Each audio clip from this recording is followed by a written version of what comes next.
Okay, we're live. Hi, this is William Ramsey. Welcome to William Ramsey Investigates. On today's show, I have a very special guest. Her name is Sally Denton. She just published a book, June 28th, 2022.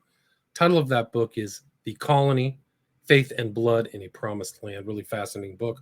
Her publisher sent me a copy of it. I read through most of it.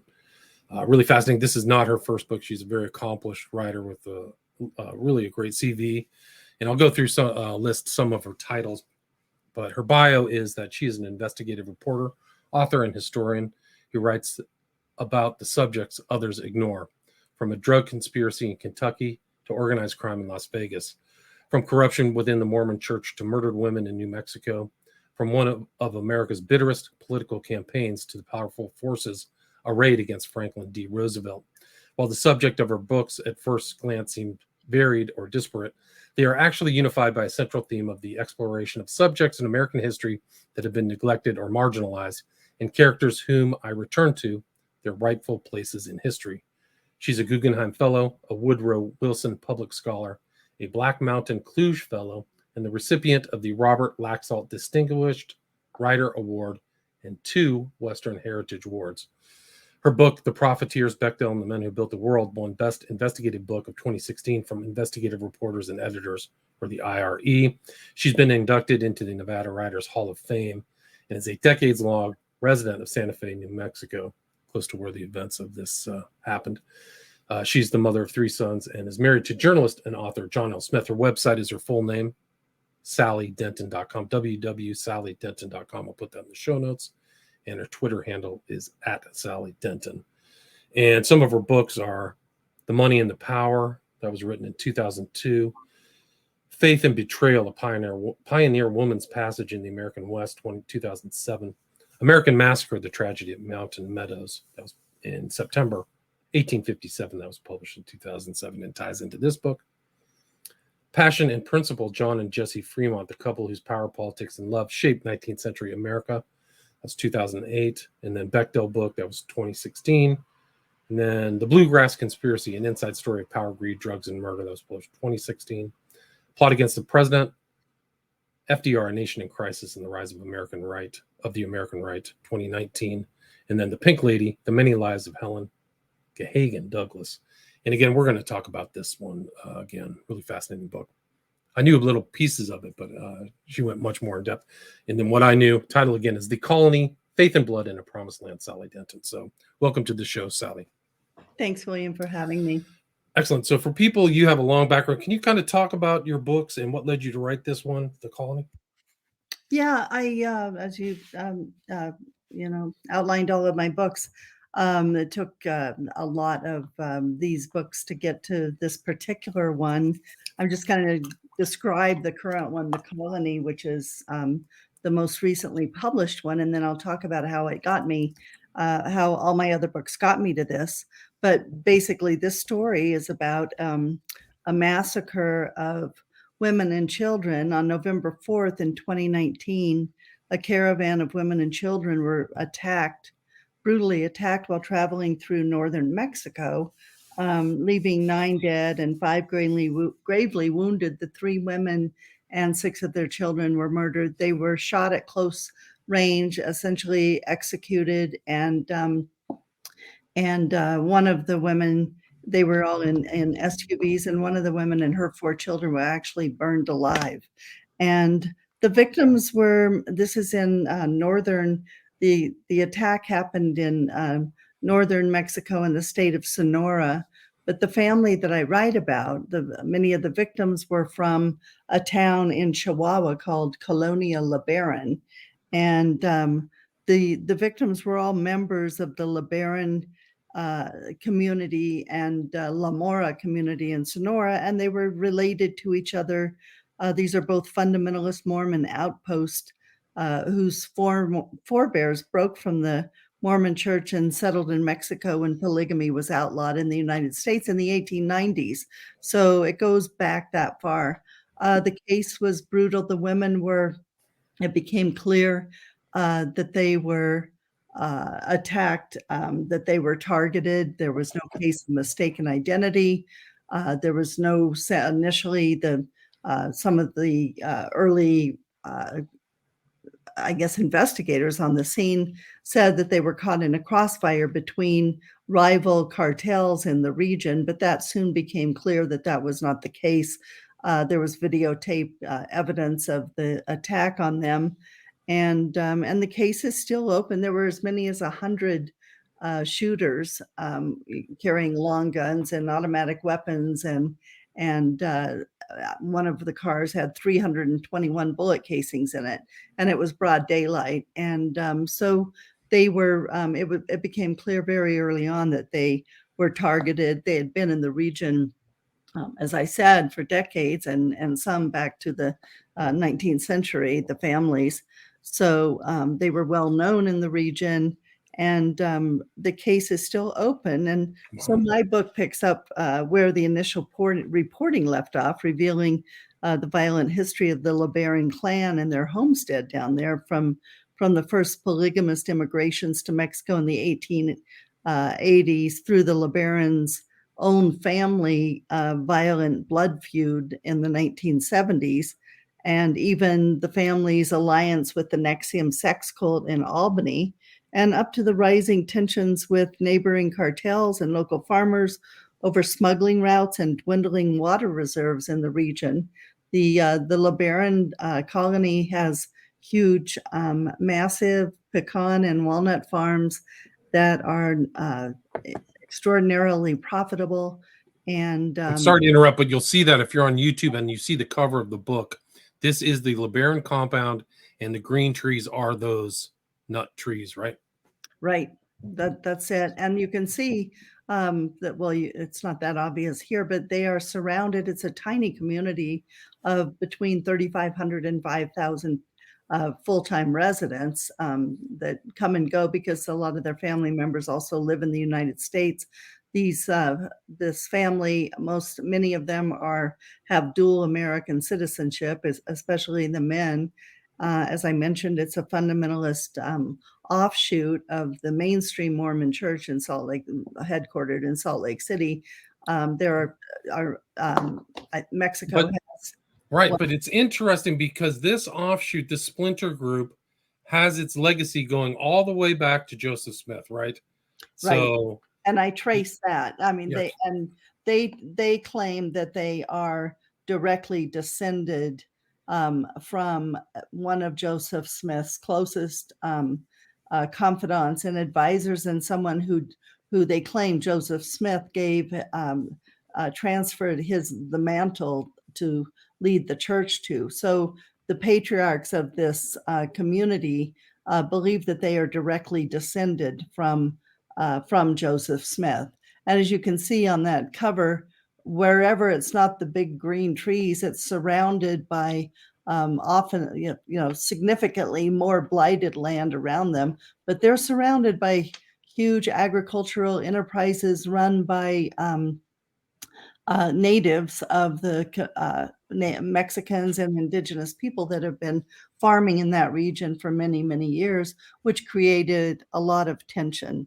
And Right, so. in that story, in this book, I developed inside sources within drug enforcement and law enforcement on both sides of the border, and even sources within the cartels, as well as a pipeline into the sisterhood of women in the colony. And to those who had escaped to the States and who still live there, and prioritizing their perspectives within the community, and which is how I came to want to write about this story to begin with. The first thing I thought when I saw this is, why are these women and children traveling alone on one of the most dangerous roads in the world? Where are their husbands? Where were they that day? They had warnings the night before that there was violence on this trafficking route. And it just begged the question from the beginning, where were the husbands? And the men of the LeBaron colony, historically, traditionally, famously, travel routinely with armed bodyguards. So it just stuck out. So that is kind of the, I guess it is the culmination.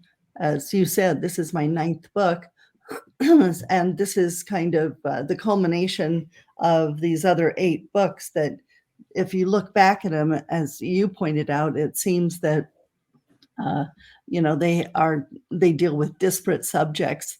Actually, the Bluegrass Conspiracy was my first one. It was about a drug trafficking ring in Lexington, Kentucky, that I wrote about. I wrote as and reported as an investigative reporter for the CBS affiliate in Lexington, Kentucky, in the 1980s. And this book was actually published in 1989. That's my first book, and has gotten the most attention of all of my books. It was a huge expose of a group of men that were connected through familial ties, wealthy men in the Lexington blue blood community. I think that the book, the edition that you referred to, was a repub in Okay, sorry about that. 2016. But that's really the first book, and probably the one that I initially was, I'm still best known for, because it brought so much attention. And that book started with my examination into the disappearance and murders of a couple of women that were around this drug trafficking ring, and that were, party girls with the blue blood thoroughbred horse partying, community of Lexington, Kentucky. Right, and there's a lot of that out there, right? So there was drugs. There was actually a huge growing operation, or Yeah, like that at that time. that still is, an amazing story. But to get to that, even, I would have to go further. If you want to know how my writing career started, actually, it was I started with a little newspaper in northern New Mexico, outside of Santa Fe, and one of my first stories was about all these murdered women that were disappearing. And I kept, the bodies would turn up, and I was a young 25-year-old reporter, 23-year-old reporter with a weekly newspaper. And I didn't know, my degree is in English literature from the University of Colorado. I didn't take any journalism. And it was a fluke that I ended up in with a job in at a little newspaper. But I was trying to learn as fast as I could, literally going to the library and reading, Edward R. Murrow, and learning about who, what, why, when. It was just, I was so green. And right off the bat, I was sent out to do stories about these murdered. They were all young. They were all beautiful. They were my age, 23, Hispanic, in this really benighted little community of Espanola. And I finally, after a few weeks of this and new to the job, I went to the owner of the newspaper, the publisher, and Bob Trapp, and I said, I mean, literally, I was so green and naive that every single day I would call the chief of the state police and say, are there any new leads in the Francine Valerio case? Francine Valerio, I call her my first victim, my first murder victim. And I would call and they'd say, no, nothing yet. And there were all these rumors, and everybody in the community seemed to know who had bludgeoned her to death. And so I went to Bob Trapp, the publisher, and I said, I don't think they're even trying to solve these cases. And he said, well, they never solve anything up here. And I said, we agreed that I would go back and look in the morgue and pull out all these, old newspaper stories. And sure enough, I think we came up with almost, I think there were 13 victims, all young women, who were murdered in a brutal way in, just a few years. And none of the cases were solved. And long story short, we got a special grand jury and opened some of those cases. They ended up being tied directly to the state capitol in Santa Fe. They were couriers of heroin. So, at 25 years old, I had exposed a huge heroin ring in northern New Mexico, and the murders of at least 13. I think before it was over, we were up into the 20s of unsolved murders related to the heroin trade. And so that was kind of my first experience. And as a result of that, I won, awards in the state of New Mexico. And the big, what you always talk about, the turn in the road that changes direction, because I never wanted to be a reporter. I wanted to write mysteries. Jack Anderson, the legendary investigative reporter and muckraker from Washington, D.C., heard about these exposés that this young woman in New Mexico did, and he hired me and brought me to Washington, D.C. to work for Wow. him. And at that Wow, that's moment, amazing. That's it amazing. was amazing, and at that moment, this is just post Watergate.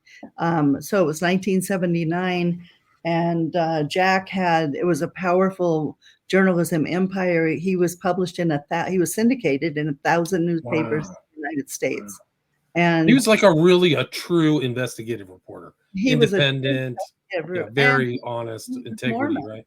He Yeah, was Mormon, Mormon, right? Salt Lake Yeah. City.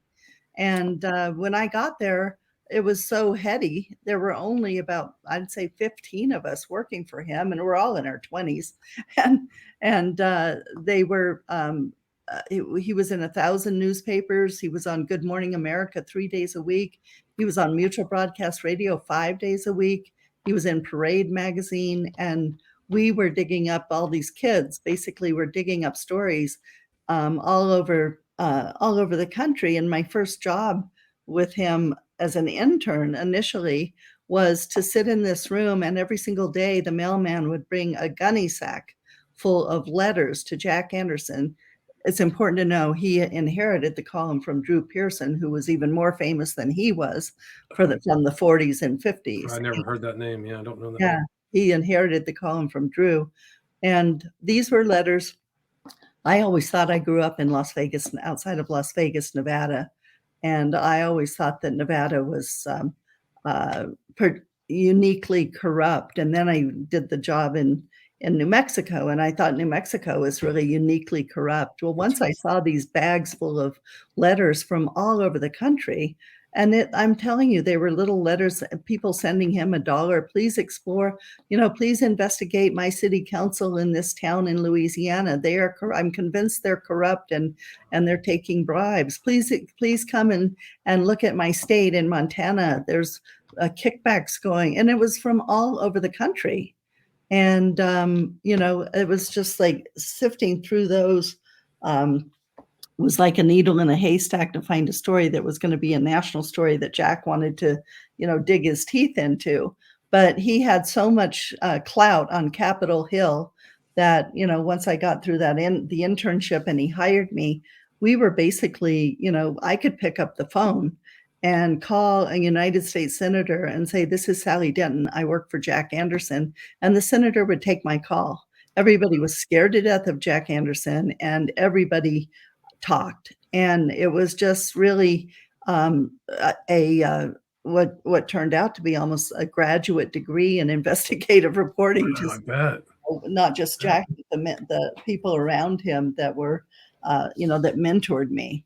So And it was very cloak and dagger type stuff back then too, pre-internet. right. He was always I think he felt pressured at certain times during his Well, it was career, cloak right? and dagger Yeah. because Richard Nixon, attempted to have him assassinated. Okay, well that's And probably it. yeah, they put, I think it was LSD on his steering wheel at one point. There Oh wow. were several attempts just around the Watergate era and during the Nixon administration to have him killed. So it was heady stuff. And but I went, from there to Kentucky, and the first thing I started investigating are murdered women. And I thought, well, this is unusual. I just investigated murdered women in New Mexico.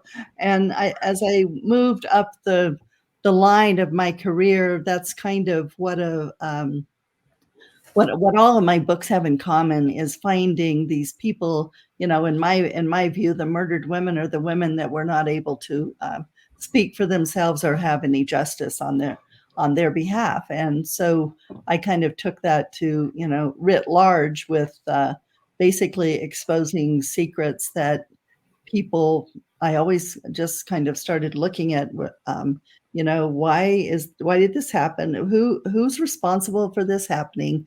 How did this happen? And who doesn't want you to know about it? And basically, that's been my career. So shining light on those events. There's a lot of stuff that's happening in New Mexico. I mean, there's a lot. It's pretty rough. And I mean, even the Western role of the Mormons was rough, right? I mean, Absolutely. can you talk about how the government tried to clamp down on what you call the principle, or what the Mormons call the principle, and what led to the Mountain Meadows massacre?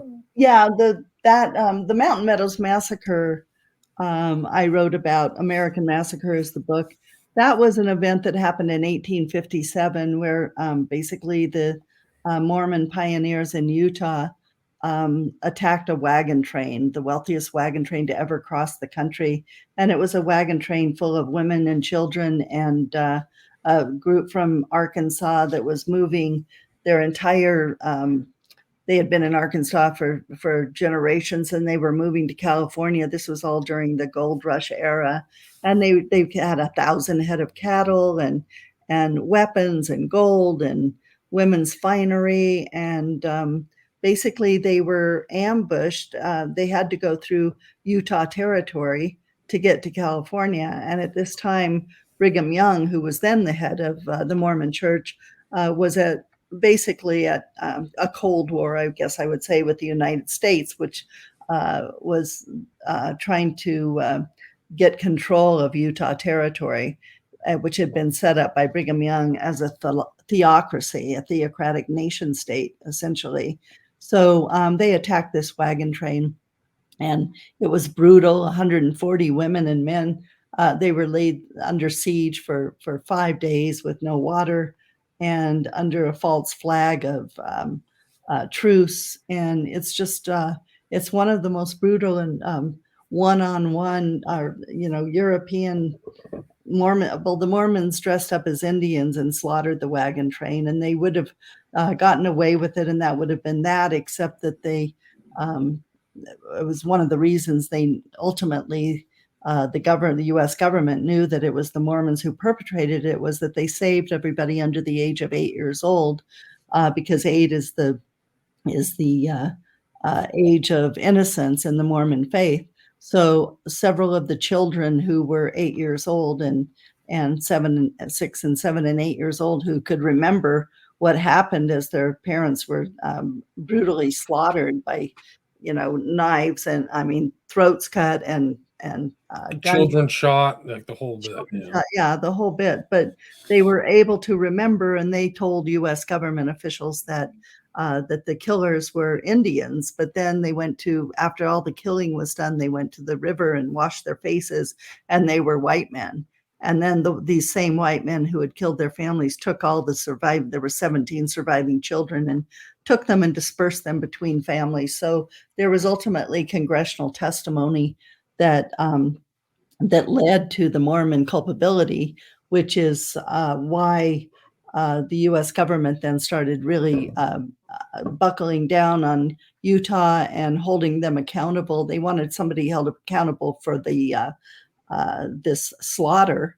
And this is why I kind of weave in the history into this recent book of the massacre of the young women and children in Mexico, because Brigham Young sent some of the perpetrators of this massacre down to Mexico, and outside of the United States. I mean, this is, it was still part of, even the southern United States was part of Mexico, but sent the perpetrators to northern Mexico to hide out. And so some of the descendants, in fact, I draw a direct line to one of the descendants who was in control, was ordered the killing of the children, is a direct forebear of Colonia, the men of Colonia LeBaron.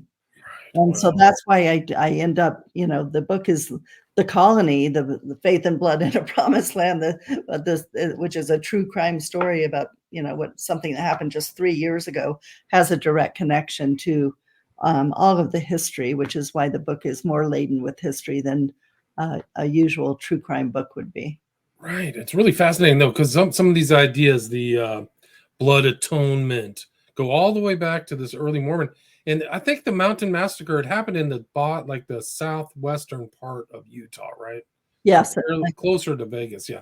So they were almost kind of what the train was almost out of almost the out of the territory. territory. Yeah. And they had been, they were coming across, and they were planning to go across northern Utah through Salt Lake City and rest their cattle and make the final push through, across Donner Pass and into California. And Mormon scouts came and met them there and said that there was too much snow in the Donner and the Rock and the Sierra, and said that they should go south to Mountain Meadow, a beautiful meadow that was full of grass for the cattle, which is what lured them down there. And it was a perfect ambush. It was a spot that, had a narrow opening and a narrow closing, and they were just outside the range of, getting to California. Wow. Yeah, that's incredible. And so that was at the time. So after that, that was 1857. And so then they also wanted to like the principle of polygamy was supposed Okay, to be so secret, right?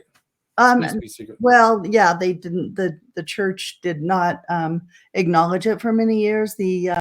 Which is another reason I bring in, as you mentioned, the book Faith and Betrayal. That's a book about my great great grandmother who was converted to Mormonism in 1849 in England, and came across by wagon train, brought the first piano into the inter-American, Intermountain West, and she was converted with the understanding that they were not practicing polygamist. And then when she got to Utah, it became clear that polygamy was very much a part of the faith, and had been even under Joseph Smith.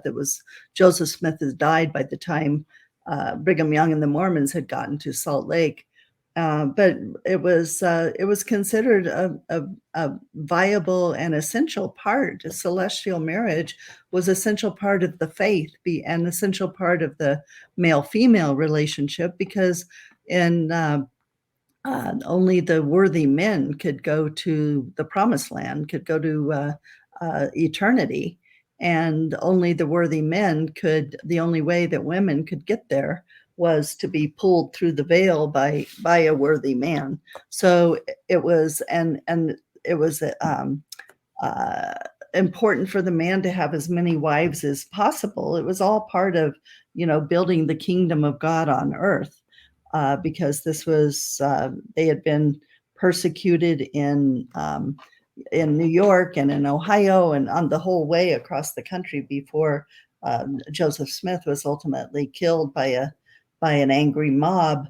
But the polygamy was very much a part of maintaining and building not just the kingdom on earth, but also the kingdom in heaven. And the women were very much a part of the and accepted the role of that. I mean, by whoever didn't was gone by the time of the early 1870s, 1880s. But the women were seen as, the only value was in reproducing, and they are considered chattel. And that, to this day, in that colony, the women, the men, the patriarchal men of Colonial LeBaron have 50 children, and 4 or 5 wives and 50 children and 100 and some grandchildren, and that's considered, that's their empire. Right. And it did, the polygamy solidified the male hierarchy too, right? So Absolutely. And much of, I'm not a Mormon scholar, but at this point I've written a lot about Mormon history. And it was always used from the beginning of Joseph Smith to wield power and influence with his male followers. He was the only one who could could provide wives to his male followers. And that continued on through Brigham Young. So there was, a great competition for the men, the followers of the prophet, to gain favor with the prophet, who could then provide them with their new wives. right, very important. So the prophet maintains control through the dispersion of wives that you need to get to the celestial heaven. So that it makes the prophet even more important, because the prophet, I think it was even Warren Jeffs too, who was an offshoot. He Right. was the one who distributed the females, and the women had no choice. Don't get any choice in the matter. Right, and I write about that in The Colony, which is contemporary. We're not talking about the 1800s, Right. but the patriarchs, the men decide basically, who the wives are going to be. Mexico, polygamy is illegal in Mexico and the United States. Mexico allowed this group of polygamists from the United States to come in. In fact, Brigham Young and the Mormon Church bought the original land for the colonies in Mexico. But so they kind of got grandfathered in. And so even though polygamy is not legal in Mexico, there haven't been crackdowns on the polygamous colonies in Mexico before. Well, and that area of Mexico is kind of like the south parts of the Southwest. It was considered arid, Right. hard to Very inhabit. similar to Utah. And in fact, I write a lot in this, as I'm looking for motives, which is, what I did from the beginning. I didn't expect to ever solve the massacre. I figured, if dozens of Mexican and American law enforcement officials couldn't do it, and they have subpoena power and armies of investigators, I figured if they hadn't done it, that I wasn't going to be able to solve it. But so I really set out to look for the reason behind it, look for the motives behind it, and along the way, I came across. I said to my editor at one point, this was like Murder on the Orient Express. Find somebody who didn't have a beef with the LeBarons, because like you said, it's in an arid land, much like Salt Lake City. So the Great Salt Lake was when Brigham Young settled it. And they have spent several decades expropriating the water that the local communities feel was supposed to be for all of the communities, and the water that they've accused the LeBarons of drilling illegal wells and dropping the water table so that there's no water available for the smaller indigenous communities.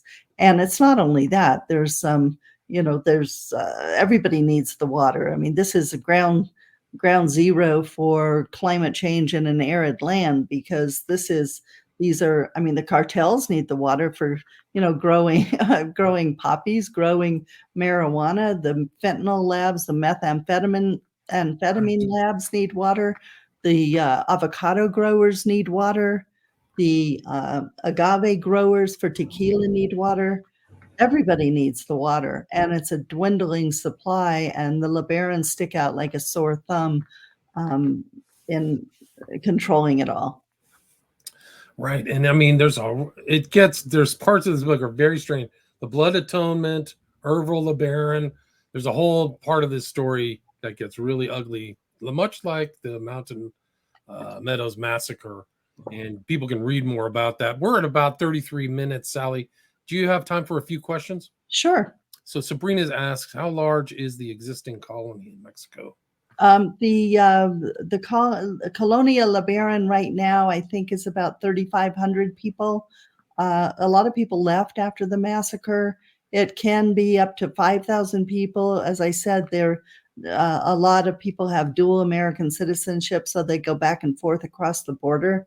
And a lot of the men from Colonia LeBaron work in the United States, and which is creating a whole other problem for the colony, because a lot of the women are left behind. There's, say, 4 wives of one male landowner, and overseeing these huge nut plantations, essentially, and overseeing the labor of mostly Mexican and Native workers.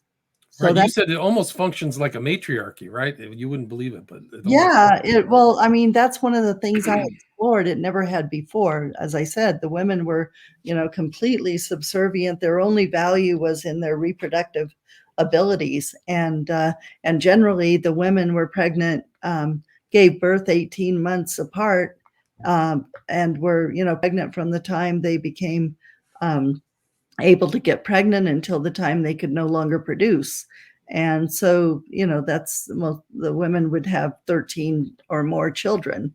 But that's changing now with some of the women down there who are actually rising to have control over some of the production, the agricultural production, and dealing with some of the business interests in their own right. I do, one of the interesting things that I found, I mean, there's a lot of interesting things in this book that Right. it just doesn't stop. But, around the same time that this was happening, El Chapo Guzman was also really allowing his organization. His organization, the Sinaloa cartel, was evolving into more of a matriarchy. He trusted women more than men, and Emma Coronel Aspuro, his wife, who was recently arrested in the United States, had extraordinary power in the Sinaloa cartel. So that's worthy of another book down the road for somebody Right. else. But There's another huge family too. I think he had like 15 sons or something yeah, like that. yeah, Like, really wild. And you mentioned in your book there's been a lot of apostates out of these groups, right? A lot of books absolutely. written. Yeah. Yeah, there's been a lot of memoirs written by women who have escaped. It's such a sad story, and I really, I'm not one that likes to, mythologize, female victims here or anything. I want to get to the bottom of it and find out, who's doing this, who's killing these women, and why. And it's so weird. This is kind of full circle back to where we started, William, but it was um, after that first, my first series of murders in Espanola in the 1970s, I keep coming full circle. I've done a book in Lexington. I've written The Money and the Power about the rise of organized crime in Las Vegas. And I have found that every place that I go and live, where I've lived, if you're just watching the newspapers and, women are disappearing or turning up dead, if you start looking at who murdered the women of this community, you're going to get to the power structure of that city. Wow. And it's just, it was mind blowing to me. It took me 9 books to figure that out. That's what happened in Ciudad Juarez, right? The whole femicides down Exactly. there. Yeah. Power structure. I mean, that's kind of right in your area. Truth or Consequences. There's a bunch of Well, and also femicides there. West Mesa of Albuquerque, there were Right, that story. Yeah. been, tons of prostitutes that have been murdered and found there. And so if you start looking, of course, nobody cares about murdered prostitutes, but you start looking into it, and who is who's going to benefit from silencing prostitutes, and that's powerful men that have been paying them, that are, married, or political officials, or people who have been bribed, so you go up that chain and it takes you to the top. Right. And Dale asks, did the author's grandmother remain a practicing Mormon after she converted? No, she didn't. She actually, there's actually 2, my great grandmother who brought the piano, when she got there, she had converted and had 7 children and brought them from England. And she had her own means, which was unusual. I mean, she did bring the piano, and Brigham Young took it from her and gave it to his favorite wife. But as soon as the railroad came in 1869, she was on one of the first trains by all account, and went to California and she stayed a Christian, and but she abandoned Mormonism and became a Unitarian. And but then part of the book, Faith and Betrayal, also traces, and as does The Colony, my new book, but it's not obvious that that's what it does. I don't reveal some of the relationships till the end of the book. But my great grandmother came to Utah as a little 9-year-old Danish girl pushing a handcart, and she became a second wife. And my grandmother was raised in polygamy in Utah, the 23rd child of a polygamist. And this is why it was emotional and front and center for me when the church in Utah made it illegal for the polygamists to practice polygamy, and many of them went to Mexico. my grandmother, my great grandmother, and her 13 children, all of a sudden, she was a concubine and they were bastards. And the state didn't take care of them. This was, the church did that in exchange for statehood from the United States. The state didn't take care of them. The church didn't take care of them. And so I just kind of have that in my DNA growing. I was not raised Mormon, but growing up and having that family history, there was, a sense of You're not fair. Yeah, and also you're part of the pioneer westward flow of people into Western United States, so you're part of that topography. And is there anything you'd like to add, or anything I missed before we wrap this up? What about the 40-minute mark? I don't think so. I feel like I've done a lot of talking, but yeah, you've done a lot. I mean, it's a really fascinating book. There's a lot more to the story. There's a lot of blood feuds and insanity south of the border, but people can read about it in the colony, and there's an audio book for this as well, right? Yes. And it even, talk about a curveball in the middle of the research. There's a connection to Nexium in Albany. Right. That's amazing. Can you talk? What is that connection? Didn't he flee to Mexico? Didn't Ranieri? No, he didn't. Well, he was in Mexico but he was recruiting young underage girls from Colonia LeBaron to come to his colony in upstate New York. Wow. I missed that part of the story. That's incredible. So they were do you think Nexium was involved in more human trafficking than publicly acknowledged? Do you know? I did not cover, this was just one aspect of the Nexium. I didn't cover the trials, but as soon as I saw the Colonia LeBaron connection, I delved into that aspect. That's amazing. And the best place to reach you, Sally, you have social media and you also have a website, your full name, right? Yeah, Sally, www.sallydenton.com. My email is sally@sallydenton.com, and I'm on Twitter at Sally Denton. And I don't know about Facebook. I might be on there. So if people can reach out to you if they have any questions. Absolutely.